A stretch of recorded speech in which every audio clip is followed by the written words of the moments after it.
एक गांव में एक गरीब आदमी रहता था। उसके घर में उसकी पत्नी और उसकी एक बेटी और एक छोटा बेटा था। उसकी पत्नी दूसरों के घरों में काम करके अपने परिवार का खर्च चलाती थी। उसका पति, जिसका नाम रमेश था, रमेश दिन भर नशे में डूबा रहता था और दूसरों के साथ अपना समय बर्बाद करता था। दिन भर लोगों के साथ गप्पे मारता रहता था। उसे अपने परिवार की बिल्कुल चिंता नहीं थी। बेचारी उसकी पत्नी दिन रात काम करके अपने बच्चों का पेट पालती थी। यदि उसकी पत्नी एक भी दिन काम पे न जाए तो उसके बच्चे भूखे रह जाते थे। इसलिए हर दिन उसकी पत्नी दूसरों के घरों में काम करती थी। लेकिन रमेश को इन सब बातों से कोई फर्क नहीं पड़ता था। उसे बस अपना समय बर्बाद करके हंसी मजाक और बातें खेलने में पूरा दिन खराब कर देता था। शाम को शराब पीकर घर आकर जोर जोर से अपनी पत्नी को चिल्लाता था। कई बार उसने अपनी पत्नी को मारा भी, लेकिन अब उसकी पत्नी करे भी तो क्या करे, वो तो अपने बच्चों को छोड़कर नहीं जा सकती। रमेश को कोई भी समझाता था कि रमेश कुछ पैसा कमाओ,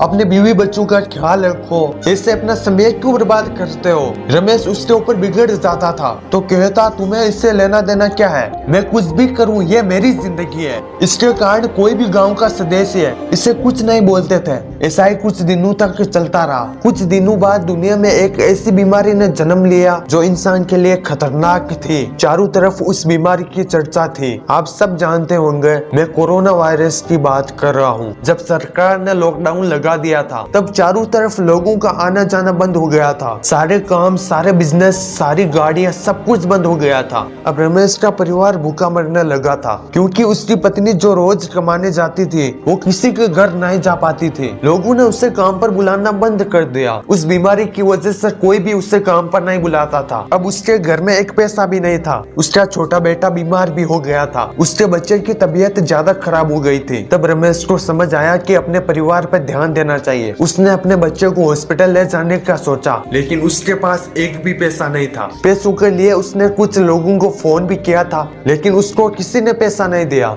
रमेश बहुत ज्यादा परेशान था। अब करे तो भी क्या करे, वो चाहकर भी कुछ नहीं कर सकता। एक पूरा दिन बीत गया। उसके बच्चे की और ज्यादा तबीयत खराब हो गई। तभी किसी तरह उसकी पत्नी ने जहाँ काम करती थी वहाँ से पैसे लाई थी और अब रमेश ने अपने बच्चे को हॉस्पिटल ले जाने की तैयारी की थी। रमेश अपने बच्चे को लेकर अस्पताल में पहुंचा। रमेश दौड़ता हुआ डॉक्टर के पास गया था। उसने कहा, मेरे बच्चे को बचा लीजिए। डॉक्टर ने उसे बचाने की पूरी कोशिश की, लेकिन उसका बेटा मर चुका था। डॉक्टर साहब ने कहा, यदि तुम अपने बच्चे को 10 घंटे पहले लेकर आ जाते हैं तो मैं तुम्हारे बच्चे को बचा लेता। मुझे बहुत दुखी होकर कहना पड़ रहा है कि मैं तुम्हारे बच्चे को बचा नहीं सका। रमेश डॉक्टर से कहने लगा, ये सब मेरी गलती है। मैंने जीवन में कुछ नहीं किया, सिर्फ अपने समय को बर्बाद किया। यदि आज मेरे पास पैसे हो जाते तो मैं अपने बेटे को हॉस्पिटल जल्दी ला पाता और मेरा बेटा बच जाता। मैंने अपनी जिंदगी में समय को बहुत बर्बाद किया, लेकिन आज मुझे समय की अहमियत पता चल गई। तो हमें इस कहानी से ये सीखने को मिलता है कि हमें अपने समय को बर्बाद नहीं करना चाहिए। अगर आज हम समय को बर्बाद करेंगे